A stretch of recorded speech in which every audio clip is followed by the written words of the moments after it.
बात का बतंगड़ बनाना तो पीटीआई पे ख़त्म है, लेकिन जिस तरह की सियासत इन्होंने की है वो फसाद फिल अर्ज़ के मुतरादिफ है।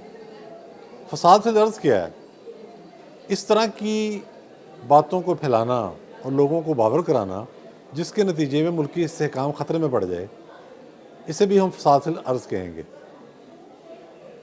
और जो हमारे काबरीन हैं वो हुकूमत के हैं या इस्टेब्लिशमेंट के हैं, उनसे बारहा संजीदा हलकों ने ये कहा है कि जब भी आप पीटीआई के साथ मुज़ाकरात करें तो उसके लिए एसओपी पहले तय कर लें।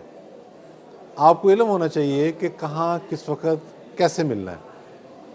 अब ताज़ा तरीन वाक़या जिस पर शोर मच गया है, army chief general Syed Asim Munir साहब पेशावर गए। उन्होंने तमाम सियासी जमातों के रहनुमाओं से वहाँ मुलाकात की। अब मुलाकात का मकसद क्या था? केपीके की जो सूरत हाल है वो किसी से पोशीदा नहीं।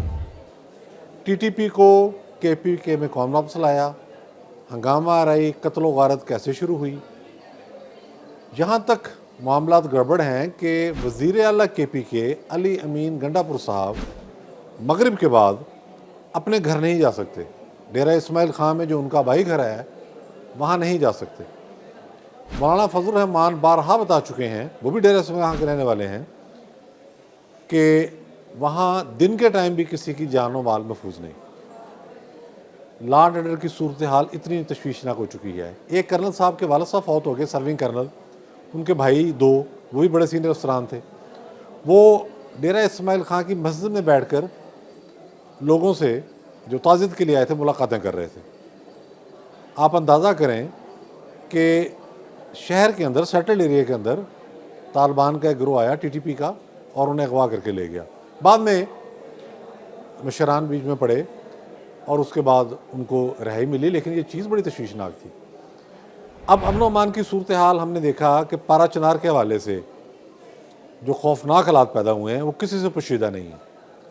यानी कि सूबाई हुकूमत की जिम्मेदारी है। पहले तो चलो पीटीआई लेके आई, अब जो क्रॉस बॉर्डर टेररिज्म हो रहा है, जो अफगानिस्तान से टेररिस्ट आ रहे हैं उनको बॉर्डर पर रोका जा रहा है, वहाँ मारा भी जा रहा है उनको, वहाँ से हमले भी हुए। पिछले दिनों एक हमले के अंदर 16 सिक्योरिटी एहलकार शहीद हो गए। 16 सिक्योरिटी एहलकार, अगर आपको याद हो तो कभी इंडिया के साथ झड़प में शहीद नहीं हुए। जब हमारा भारत से तनाज़ा चल रहा था एलओसी पर और मार्टर्स का तबादला होता था, मार्टर गोलों का, तो उस वक्त भी 2 या 3 कैजुअल्टीज़ होती थी, हमारी शहादतें होती थी या उनकी कैजुअल्टीज़ होती थी। तो यहाँ 16 सिक्योरिटी एहलकार सिर्फ एक हमले में शहीद हो गए। फिर पाकिस्तान ने अफ़गानिस्तान में कार्रवाई भी की, ये बात भी दुरुस्त है, और टीटीपी के निशानों को ठिकाना बनाया और उन्हें बावर कराया गया अफगान तालिबान को कि ये सूरत हाल नाकाबिल कबूल है।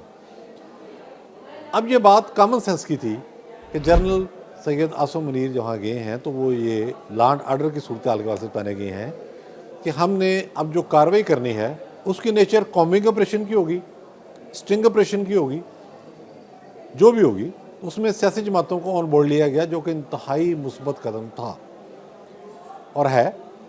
इस मौके को गनीमत जानते हुए पीटीआई वालों ने रिक्वेस्ट की कि हम आपसे मिलना चाहते हैं अलहदगी में भी। ज़ाहिर है एक जो स्टेचर होता है गवर्नर का वो अपनी ज़ाहिर अहमियत रखता है। किसी सूबे का वज़ीर आला, ख़ुसूसन वो किसी बड़ी जमात से भी ताल्लुक़ रखता हो, तो उसका अपना एक स्टेचर होता है। उनको ये इस्तेहकाक मिल जाता है कि वो बात कर सकें। तो उनको ज़ाहिर है ब्रीफिंग जो थी वो लॉ एंड ऑर्डर के वाले से थी, इसी मौजू पर गुफ्तगू हुई। लेकिन हुआ क्या, इस सारी चीज़ को मैनिपुलेट किया गया और जेल के अंदर बैठे बानी पीटीआई ने कहा कि जी मामला सेटल हो रहे हैं और कल से जो इनके सोशल मीडिया से उन्होंने कैंपेन चला दी कि रस्सी का सिरा हाथ आ गया है, अब सारी गिरें खुल जाएंगी। हालांकि मामला सिरे से ऐसा था ही नहीं।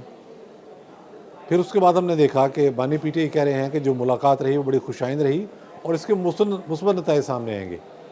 अगर जेल में बैठा बंदा ये कह रहा है तो उसका मतलब ये है कि सारी की सारी गुफ्तगू, यानी कि उसका क्लेम है, सारी की सारी गुफ्तगू जो बैरिस्टर गौहर अली अमीन गंडापुर की आर्मी चीफ के साथ हुई उसमें सियासी मामला ज़ेर बहस आए। सियासी ही नहीं, अदालती मामला भी ज़ेर बहस आए।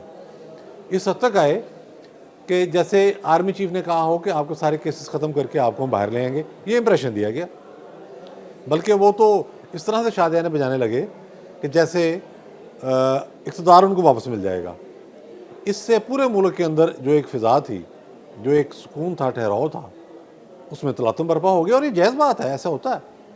समझने वाले समझ रहे थे, जो तजियाकार हैं मैच्योर, वो कल से कह रहे थे कि भाई ये जो मुलाकात है ये नेक्स्ट टू इम्पॉसिबल है कि सिक्योरिटी रिलेटेड इशूज़ के अलावा किसी मौजू पर बात हो।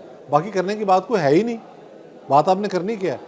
लेकिन इन्होंने इतनी धमा चौकड़ी मचाई कि आज फिर ज़राए के हवाले से, सिक्योरिटी ज़राए, वो आपको पता कौन है, मुझे जिक्र करने की जरूरत नहीं है, वहाँ से ये खबर जारी करनी पड़ी कि इस मुलाकात में सवाए लॉ एंड ऑर्डर की सूरत हाल और फ़ौज जिस तरीके से उस मामला को पैरामिलिट्री ट्रूप्स और बाकी सिक्योरिटी एजेंसीज की मदद से उस सारी सूरत हाल को कंट्रोल करना चाह रही है, वो अमल क्या होगा, लाया अमल क्या होगा, उससे आगाह किया गया। ज़ाहिर है ये कोई ऐसा ऑपरेशन भी नहीं होने जा रहा कि जिसमें कोई एयरक्राफ्ट यूज़ होने हैं, लेकिन ज़ाहिर है सख्त ऑपरेशन होगा और ये लाजमी हो चुका है, नागुज़ीर हो चुका है। KPK की हुकूमत लॉ एंड ऑर्डर मेंटेन करने में पूरी तरह से नाकाम है।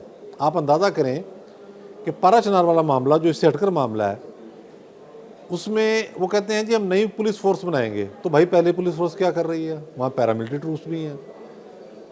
आप बताएं ना KPK पुलिस की कारकर्दगी क्या है। अगर डेरा इस्माइल खान के अंदर ये सूरत हाल है कि एक कर्नल को मस्जिद से उठा लिया जाता है, वज़ीर अल्लाह अपने घर नहीं जा सकता, पाकिस्तान की सबसे बड़ी दीनी जमात का सरबराह कह रहा है कि सारा जो हमारा एरिया है, हमारा एरिया नहीं बल्कि KPK के बेशतर हिस्से, वहाँ अमन अमान की सूरत हाल बहुत तशवीशनाक हो चुकी है, किसी के कंट्रोल से बाहर हो चुकी है।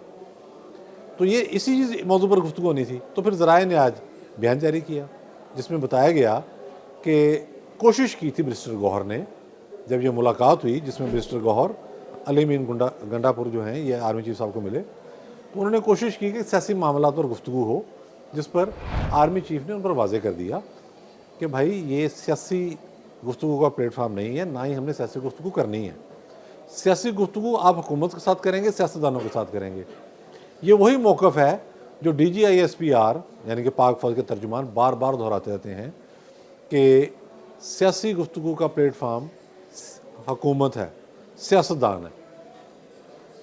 फ़ौज बतौर इदारा हुकूमत वक्त के अहकामात की पाबंद है।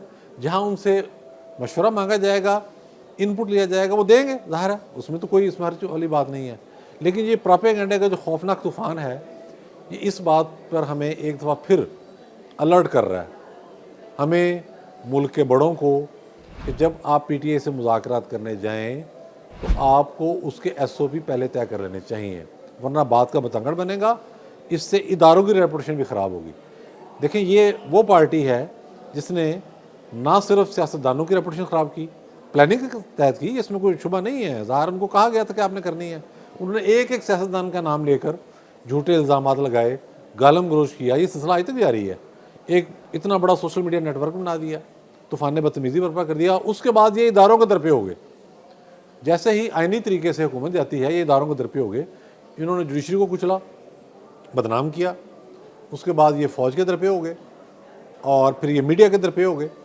जो इनकी बात ना सुने उसका ये हुलिया ख़राब करने की कोशिश करते हैं। तो यहाँ इदारों के जो बड़े हैं उनको भी ये चाहिए कि जब मुलाकात के लिए जाएं, तरीक़ेकार ऐसा हो कि जिसमें किसी को बाद में कोई ऐसी बात करने का मौका हरगिज़ ना मिले कि वो ये कह सके कि मैंने ये मुतालबा कर दिया, वहाँ से ये जवाब आया है, ये। और देखें, ये जो हम इम्प्रेशन देते हैं हमारे बाद साफ़ी भाई भी कि जी बैक चैनल मुज़ाकरात हो रहे हैं, बैक डोर मुज़ाकरात हो रहे हैं, ये भी बड़ा ख़तरनाक पहलू है। उसकी रीज़न ये है कि उससे आप फिर जो मर्जी नतीजा अख़ज़ कर लें।